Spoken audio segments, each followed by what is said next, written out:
Supergirl number 21, written by Michael Allen Nelson, art by Diogenes Nevis. So, this is pretty much the start of a new arc, or at least it feels like it. Start of a new trade at the very least. So, we open up with Supergirl in media res.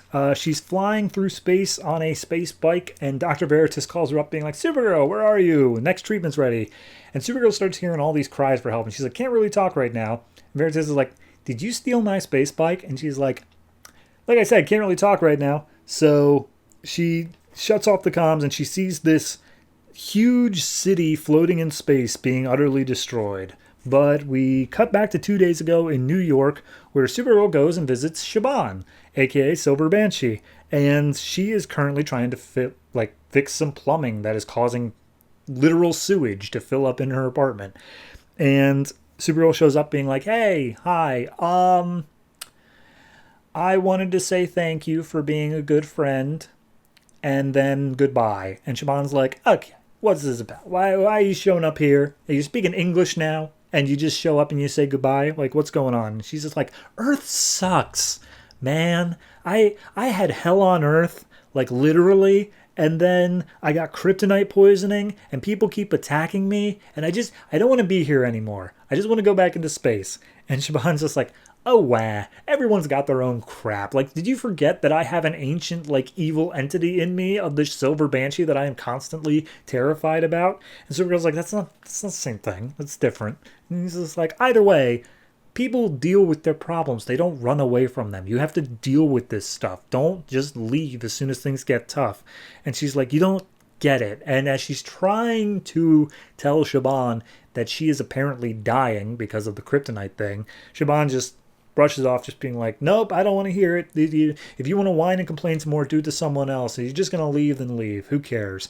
So at that point, she sees Supergirl flying off, just be like, all right, yeah, now I feel bad. I was a jerk. And then we cut to the literally now, when the whole space bike thing is happening. And we see somebody's viewing Supergirl on the monitors, and it's this horrible, grotesque-looking plant monster. And he's just like, hey, Master, will you be going out to read Supergirl? And he's like, nah, she's not ready to see my form yet, but you can go. Just make sure you transform into something more humanoid and approachable. And so he does transform. And the guy's name is Delacour. I will forget that. And he's just like, all right, well, hold on. First, we need to see what kind of hero she really is. We got to get a feel for her. So let's send in that monster that was attacking a while back. And so he presses a few buttons, and Supergirl lands in the city and sees all of this mayhem and destruction going on. And there's a language she doesn't speak, but people are clearly crying it out. And she's just like, what's going on? Someone tell me what's going on. They're like, ah, da, da, da, da. And he's like, I don't know what that means. But then she looks up and sees a building about to crash down on him. And she's like, oh, okay, now got it. Let's do that. So she pushes the building back, but it weighs really, really more than it should. It is significantly heavier than it looks. She's like, Jesus Christ, what are you guys making these buildings out of? This is insane. Anyway, do you guys get that I'm saving you? I'm not trying to hurt you or anything, but this massively heavy building. And so she sets down the building gently, and she's like, all right, I don't know what's going on. I don't sense any earthquakes or anything. What's happening around here?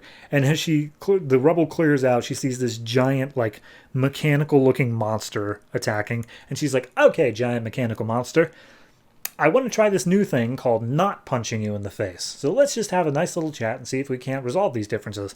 And the monster punches her in the face. She goes through several buildings, and she's like, okay, now I'm going to punch you in the face. And we see the people looking on are just like, oh, maybe we should have gone with something easier. It doesn't seem like Supergirl's going to be able to handle this. So then Supergirl throws a punch at the guy. It barely does anything because he's also significantly tougher than expected. And then Supergirl gets eaten by the monster, to which she then does a supernova blast thing, and the monster explodes. And it explodes into a bunch of tiny little pieces of shrapnel that Supergirl doesn't recognize, but they are also, extremely heavy. And she's like, okay, is everything here made out of this, really heavy rock? So all the people start gathering up around her, and they're just like, okay, hey, guys, sorry, I didn't mean to destroy your monster, if that's what you're thinking. But then the people start, cheering her, and they're like, yeah, you saved us, hooray, all in their language, of course. And she's like, oh, this is new, I like this. People are appreciating me. So at that point, Delacour's like, sir, everyone's praising her. Doesn't that seem a bit suspicious? And the voice is like, no, no, no, this is perfect. She's never gotten praise before. She's going to love it here. Anyway, can you look more like, I don't know, a kindly old man? I feel like she's going to trust that a lot more. He's like, fair enough. Transforms into an old man, and then it's like, all right, give her the welcome wagon. So Delacour goes down and is like, hi, do you speak Kryptonian? She's like, yes, I do. Your Kryptonian's not very good. And he's like, fair enough. How about English? Yep, cool, let's speak in English. So Delacour says like, yeah, that thing was a Crix. Don't worry about it. Let me tell you about our planet, Inoxia, our little town. And he like grabs her by the arm and it's like very welcoming, very much like, yes, no, this was like wonderful that you saved our place. Anyway, Inoxia, let's tell you about it. And he points out to the landscape that has been destroyed and it's already self-healing itself, and be like, everything in Inoxia is able to change and be created and like fix itself. And she's like, that's cool. And then he says, we also base all of our stuff off of memory. So we're able to recreate any lost civilizations based solely off of memory. And she's like, you know I came from Krypton, right? And he's like, yeah, I do. Anyway, come take a walk with me. So they make their way down this hall of like relics and stuff like that. And Supergirl recognizes the head of a statue called the Taming of Dremonicus. And she's like, oh yeah, no, it was this famous statue on Krypton. And like I thought it would have been lost forever. And he's just like, yeah, no, it is lost forever. Like this is all we have. But because of our technology, I want you to describe that statue. Tell me how it looked. Tell me how you remember it. And she's very vague. She's like, oh yeah, what was the guy? Val Rowe was the woman who attacked the Dremonicus, and she had this beautiful flowing cape, and Dremonicus looked so angry. And just from a few words, he's just like, all right, I get it. I know exactly how it looks. And their technology perfectly recreates this statue. And she's like, oh my God, it's exactly as I am, and that's Val Rowe, except she's wearing my crest for my family instead of her own. And be like, well, it's based off your memories, so maybe your memory is, a little bit fuzzy there. And then Delacour's like, but here's the thing. It's not just the buildings. It's the people, too. I can look like Val Rowe. And so he transforms into a Kryptonian woman and makes the Dremonicus, like this lion beast, out of tech. And it's like, oh my God, it's warm. It has actual fur. It's purring. What the hell is this? And then Kara goes up and like pokes at Delacour's face, being like, are you real? And it's like, yes, I am. Please stop poking my face. And so Supergirl's like, cool. So like, can we make all of Krypton again? Can you like do that for me? And he's like, okay, but like, I need more in order to get an entire culture. I can do a little statue because you remember that, but a culture is a lot more complicated. So no, we can't do Krypton, but like, we could if we had more info. And Kara's like, so you're saying there's a chance. You're saying it's possible. And then that mystery voice from the beginning says, anything is possible, Kara Zor-El, but you must ask yourself, what are you willing to make it happen? And we see that the mystery voice, I'm just going to skip the gun. It's Cyborg Superman. It is quite literally Superman, House of El, crest and everything, and he's got a bunch of robotic parts. So, Cyborg Superman's here.